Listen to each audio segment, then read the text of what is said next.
like this. Rabbi Salanter, he quotes, Alav Shalom, famous founder of the Musar movement. He was very holy, giant in Torah. He always tried to hide his true identity when traveling, to avoid getting honor. So one time he went to Petersburg by train, and he tried to dress like a simple person. So there was a young Jew sitting behind him who was bored.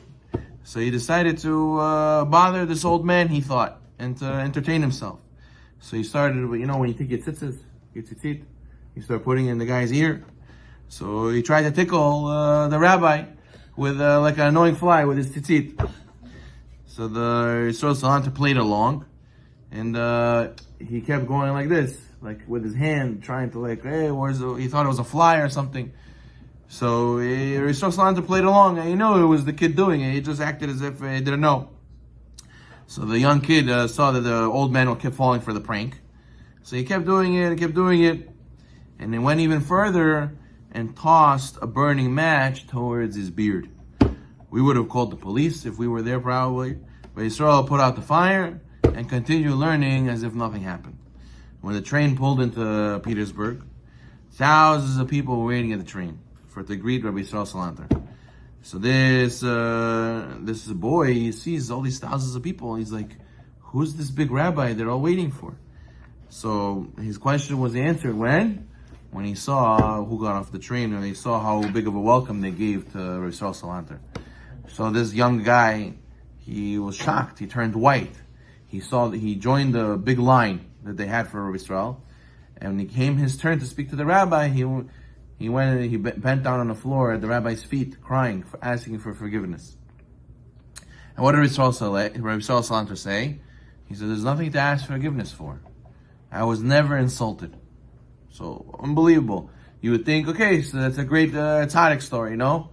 But look at this, it's not over, says Rabbi Yagen. Rabbi Yisrael Salanter asked this boy, what brought you to Petersburg? He said that I'm a young man going to the city's rabbi to ask for ordination in being a shochet. And Yisrael said, you know what? I'll help you get it. But after a question or two, he realized this guy doesn't know the laws of shechita so well. So Yisrael said, you know what? I don't recommend you take the test today. I think we should sit a little bit and review, and I'll help you review for the test. So they said, and he got a chavruta with Yisrael Salanter. And then Yisrael Salanter sent him to the test with his recommendation. He wrote him a nice letter.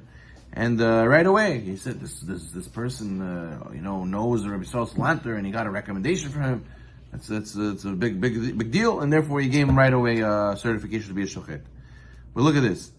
Maybe if this happened to me and you, we would have shechted the guy, right? And now he allowed him and helped him to become a shochet. Why did Rabbi Yisrael do that? So what he was saying, he thought to himself like this. If I said I forgave, what does it mean forgive? Forgive means like now we're like back to where we used to be. Like back to how it was before you hurt me. I forgive, I forget it. So he said, how do I really prove if I forgave or not? If I'm really going to help this guy. If this guy is a stranger and asked me for help, would I help him? Yeah, definitely. So now that he hurt me and I forgave him and I won't help him, that means my forgiving was not real forgiving. It was a fake forgiving.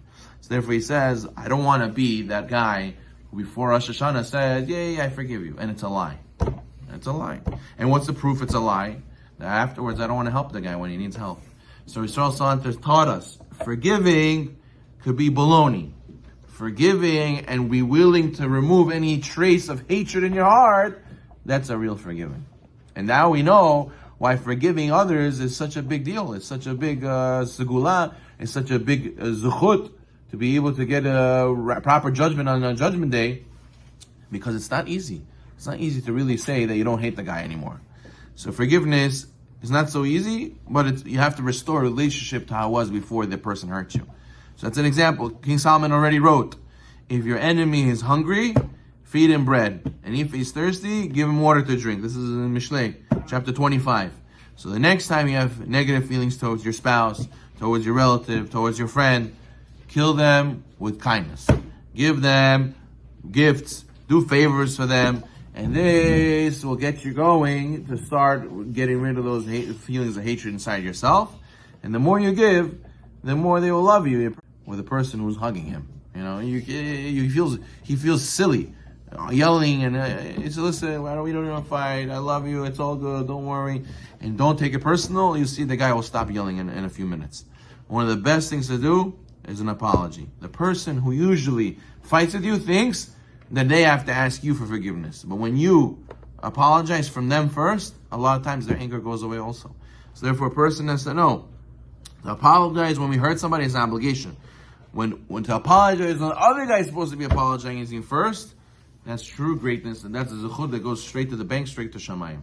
As he quotes the last story over here, he says Rav Yoel who was the mashgiach, a famous mashgiach in Israel, in the Kfar Hasidim Yeshiva. He said that he apologized, that someone apologized to him for speaking against the rabbi. A guy came and he said, "Rabbi, I want to ask for forgiveness." So Rabbi Eliyahu said, "What did you say?" He says, and the man told him what he said. And Rabbi Eliyahu said, "Listen, I can't forgive you right now. If I forgive you, it'll be a lie. So I'm very hurt by what you said. If I forgive you right now, it'll be a lie. You know, so therefore give me 3 days. I'll study Musar very strongly. And then you'll come back and I'll be able to say, I forgive you wholeheartedly." So Rabbi Eliyahu worked on himself 3 days and he was able to forgive. He didn't want to say, "I forgive you." He was so honest. He didn't want to say, "I forgive you" on the spot and it'll be a lie. He said, "I'll work on it 3 days, come back to me." So therefore, there's a famous story also I said before with I think it was Rav Salanter also, where they asked him to sign on one of these proclamations they were going to make, and it said, one of the lines in the paper, it said, "With great sorrow and tears, we, the undersigned rabbi, signed da da da da." So he stopped when he read this, and the rabbis were waiting for the paper. They said, "Rabbi, just sign it." He's like, "Well, you don't agree with what's written on me?" I said, "I agree. So why don't you sign it?" He's like, "Hold on, I have to fulfill what it says. It says with great sorrow and tears." So wait, hold on, I'm trying to get there. And he started crying, and he started thinking about how sad the situation is, and then only then he signed it. Why? It shouldn't be a lie. Not even one word should be a lie. So how much more so if we forgive somebody, not one word should be a lie. I forgive you, no hatred, and that way Hashem will take our word and He'll go for our prayers from our mouth to Hashem's ears. Baruch Adonai.